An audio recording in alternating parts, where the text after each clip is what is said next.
NASA has chosen SpaceX to return us to the moon. I am so... What they're about to do will change the game entirely. It's not hyperbole to say this is a bold new chapter in space travel. This SpaceX crew will blast off from Cape Canaveral. There isn't one professional astronaut among them. They are all civilians. So you're going to go to space. We're all going to. Oh my God! SpaceX's Starship rocket is on its way to dominate and destroy Blue Origin completely. SpaceX is owned by Elon Musk, who is currently the second richest man on Earth, while Blue Origins is owned by Bezos, who continues to widen the gap as he maintains his #1 position. Although Blue Origins was founded earlier than SpaceX back in 2000, the two private companies have come a very long way in making some progress. However, it does appear that SpaceX could very well overtake Blue Origins with ease. But how true is that? Let's find out. It won't be wrong to say that SpaceX and Blue Origins have a different set of plans and ambitions.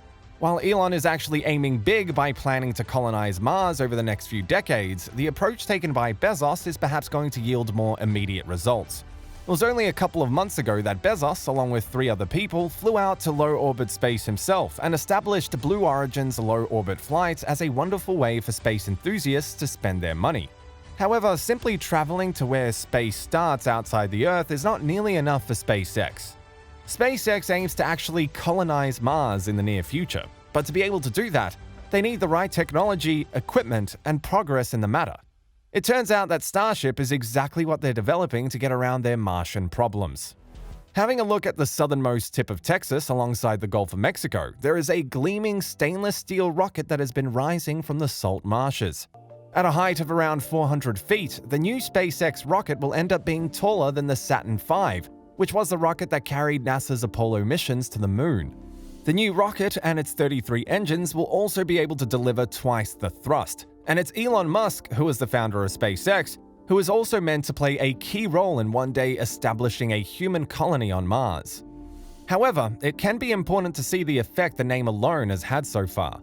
The rocket being called the Starship, for example, could have actually ended up having a much more sudden effect on the space industry than what has already been shaken by Elon Musk's ambitions. And with the sheer power to carry as much as 100 tons into low-orbit space around the Earth, Musk's fans and admirers believe that he is about to completely transform the entire economics of the launch business itself. It's game over for the existing launch companies, speaks Peter Diamandis, who is a US space entrepreneur. There's no vehicle out there on the drawing board that could compete. Of course, this is not to say that Musk's space company doesn't have quite some way to go to live up to the promise. This includes winning regulatory clearance to even be able to launch Starship from its Texas site and actually showing that it can reliably and comfortably reach space whilst also returning both the rocket stages for reuse. The steps mentioned form the key functionality of Starship and something that might end up defining humanity's future on the Red Planet. It is also an important step in reducing total launch costs. Moreover, a number of experts question whether a huge rocket designed to colonize another planet can double up as an all-purpose transport for more varied and less official tasks even closer to Earth. However, it won't be wrong to say that SpaceX's success in turning Falcon 9 into the main worker for reaching space has made others in the commercial space industry really nervous. If you're not careful, SpaceX will be the only game in town, says Faith Osman, who is co-founder of Sierra Nevada Corp. Sierra Nevada Corp is a private US company that has been officially contracted by NASA to fly cargo to the International Space Station. Blue Origin, Jeff Bezos' private space company, makes a much more blunt claim. SpaceX could end up with monopolistic control of US deep space exploration. Musk's company has quickly established itself as a leader in the emerging commercial space market. It's been only 13 years since it became the first private company to launch its own rocket into orbit, breaking into an industry previously dominated by nation-states. It has also leaped ahead of contractors such as Boeing and Lockheed Martin, whose joint venture, United Launch Alliance, had carried the flag for US space launch, though using Russian engines. And SpaceX's competence has been well highlighted over the past 6 months by a striking series of wins, making the company look even more promising. This includes a $2.9 billion contract awarded by NASA, allowing SpaceX to use the Starship to land its astronauts on the moon, which is projected to happen around 2024. It was also the space agency's decision to pick only one supplier or space company for this program, after it earlier indicated that it would select two. This was also what brought the warning from Blue Origin, who showed their displeasure at not getting the contract and NASA going back on their word. NASA officials, however, pointed out that they have only awarded SpaceX a single mission, which clearly leaves them open to choose other suppliers for landings in the future. But Blue Origin remains adamant on its claim that adapting its systems to work with the Starship will essentially force design changes that will be locking the agency into significant dependence on SpaceX in the longer term. After this, Musk went on to defeat Bezos a second time over the last few months. Just weeks prior to Jeff Bezos and Sir Richard Branson's personal trips to the edge of space on their company's respective rockets, Musk worked some magic behind the scenes and supposedly got even further ahead. The brief moments they thoroughly enjoyed in microgravity were actually eclipsed when SpaceX was able to carry 4 passengers more than 5 times. Their journey was higher, and it was for a 3-day joyride around the Earth. Needless to say, this made SpaceX the very first all-civilian crew to reach space.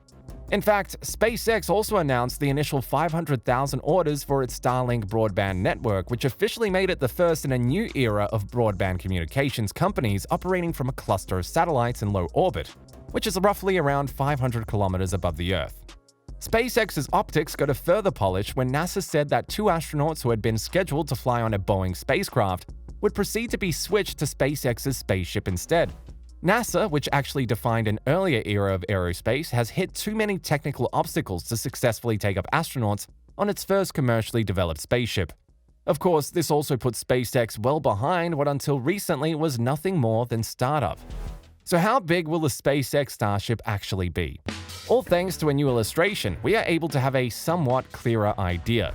A size comparison ended up being shared on Twitter recently, and it also caught the attention of SpaceX CEO Musk. The image, which was produced by a Georgia Tech designer Ken Kirtland, shows as many as 6 rocket fairings with a person inside.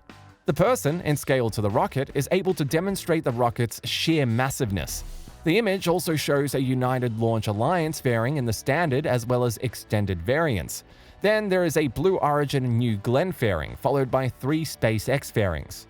The SpaceX fairings clearly cover the current Falcon 9 and Falcon Heavy fairing, which itself is an extended variant for the Falcon Heavy. Musk decided to jump in on Twitter to give his thoughts on the interesting science speculation regarding Starship. Responding to the original tweet, Musk explained, "Starship fairing will actually have more height than shown here. Dome will be flatter and more of tip is accessible. Usable volume, 1,000 cubic meters." The ship's ambition necessitates an equally grandiose fairing. The company intends to offer volumes of up to 1,000 cubic meters.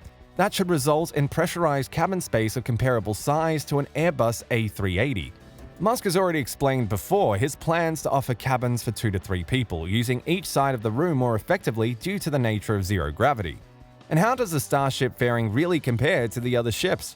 Well, the Starship's guide claims that the standard fairing is allowing Starship to be in the possession of the largest usable payload volume of any current or in-development launcher. With that, we'll bring this video to an end. We hope you liked what you saw. Do let us know in the comments if you'd be willing to pay for this experience. If so, how much? Thank you for watching, and do consider subscribing to our channel for similar content in the future.